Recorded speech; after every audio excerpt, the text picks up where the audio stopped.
When young June Bailey's attempts at making a live-action version of her imaginary theme park Wonderland begin wreaking havoc throughout much of the neighborhood, her mother suggests using scale models instead.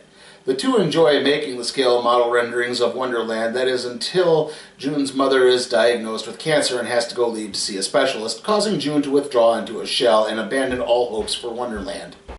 In an attempt to get June to come out of her shell, her father sends her off to a math camp, only for June, out of fear for her father's own safety, to abandon the camp and start heading back towards her home, only to then happen across an actual version of Wonderland, where it's been overrun by live-action gachapon figures called chimpanzombies who are tearing the place apart.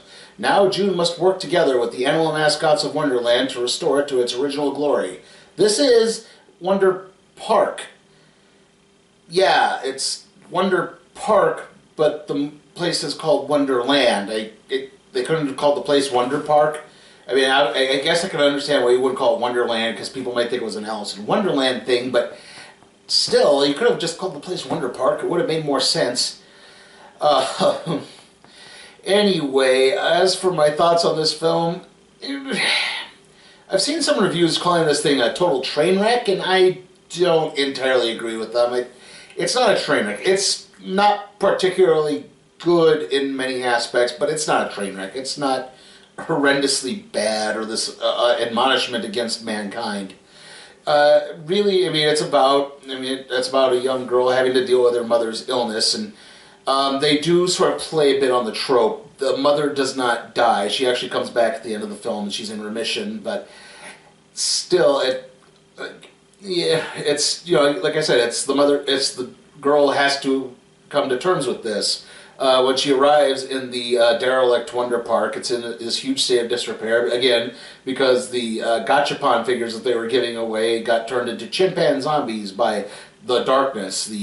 Basically, it's nothing from the never-ending story, which admittedly is a much better version of this tale. Like I said, the park itself is run by these animal mascots. This whole idea is that the animal mascots actually run the park. There's Greta, the Razorback, voiced by Mila Kunis. There's Steve, the safety porcupine, voiced by John Oliver.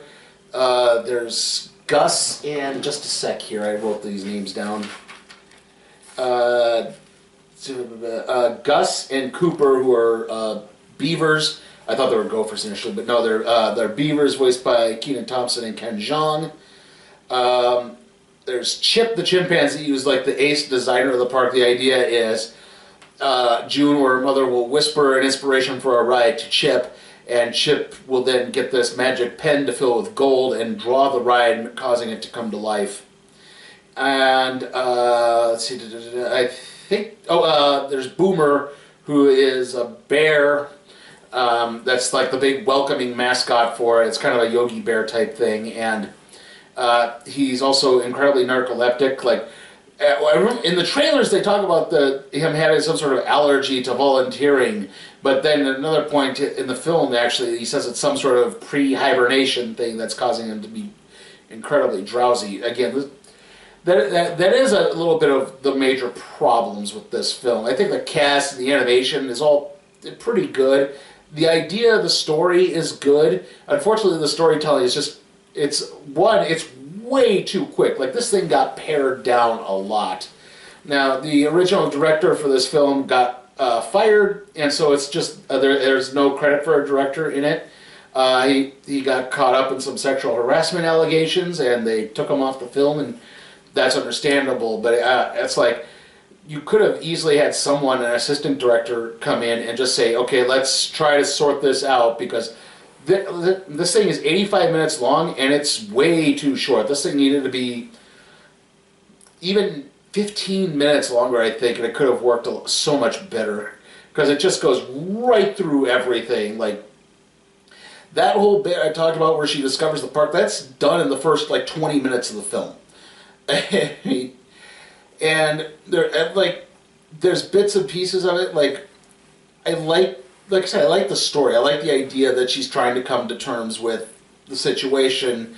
You know, she knows right off the bat that the darkness is her for lack of a better term, depression over her mother's situation. And yeah, it's totally understandable that you wouldn't want to do something, and your mother is very sick and possibly even dying. Like I said, the mother does not die.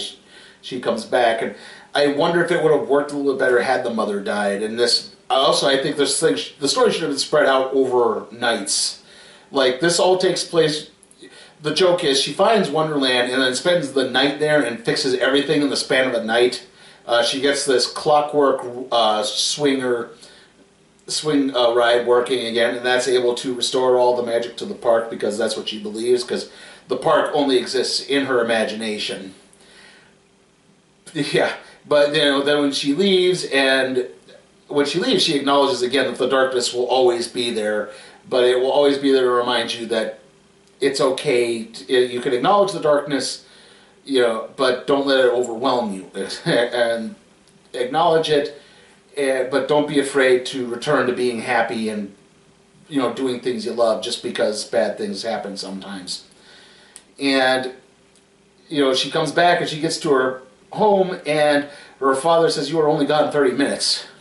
And not to mention, she abandoned this math camp, who probably thought she was dead at some point. She also has a friend named Bonky, who appears a couple of times, and like I said, he's a character who could have been better. Again, you see him as his great friend. You'll see he has a crush on her, but again, like, he just shows up, and he's just this plot point that keeps popping up every once in a while. They don't do anything with him. He's not well developed. The father is also unfortunately not well developed. The mother, voiced by Jennifer Garner, sorry.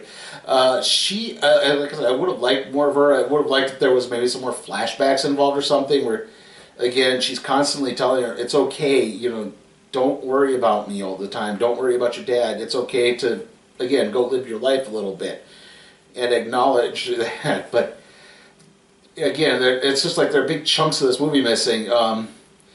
And like, there's a point, like, she confesses to the other mascots that she's responsible for the darkness, and they lose faith in her. Yeah, but then about 2 minutes later, they're back with her because she gets one ride working again, and it's like, well, okay, that was pointless.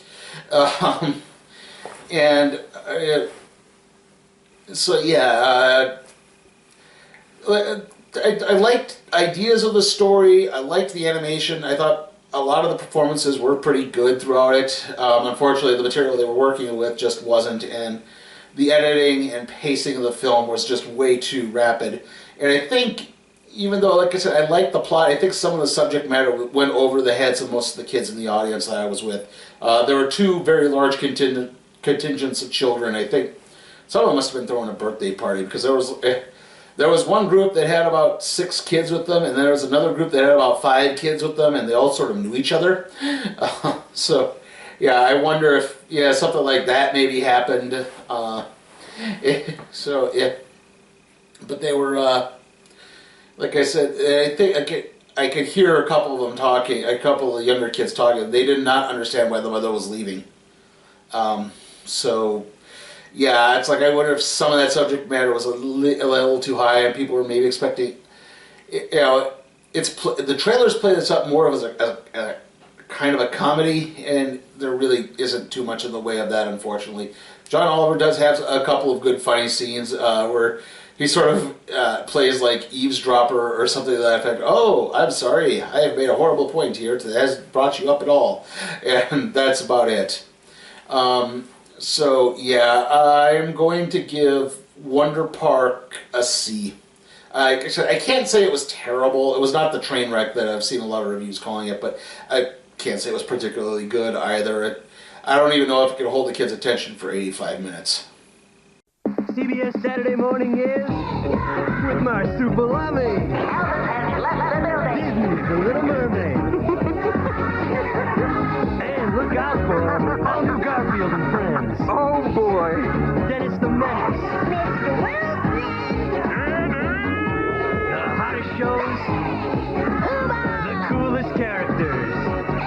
Premieres Saturday, September 18th. Operators are standing by.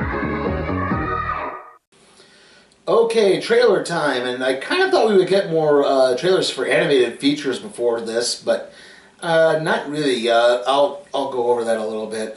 First off, we did get Angry Birds 2 again, Toy Story 4 again, A Dog's Journey again, Breakthrough again. That's the Christian movie about the boy who gets caught under the ice and somehow survives through the power of prayer. After that, we have what looked like a documentary called The Biggest Little Farm. It's about people who start a farm, but not a farm to raise crops or anything. It's basically an ecosystem.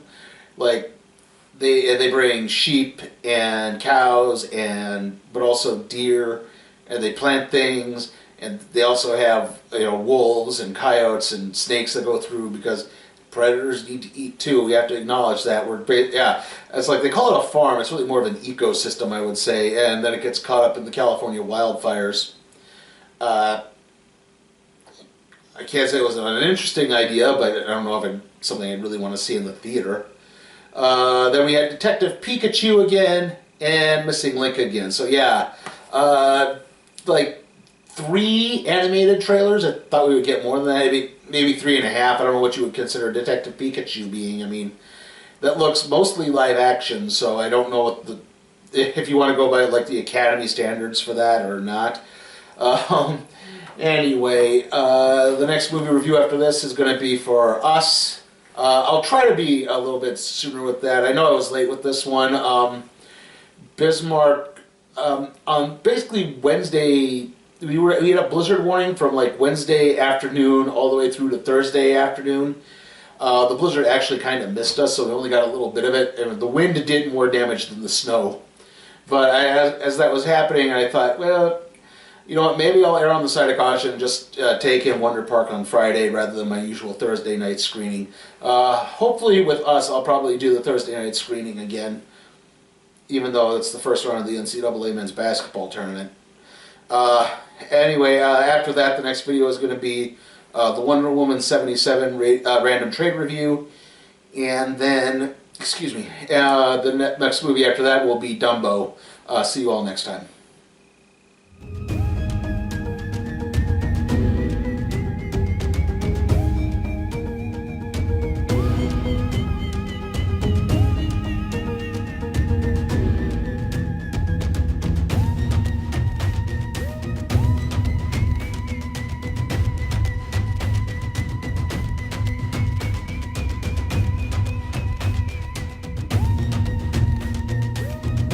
Hey guys, check out my Patreon and see how you can request a movie for me to review, even if it's some stinker like A Dog's Way Home or the Sonic the Hedgehog movie.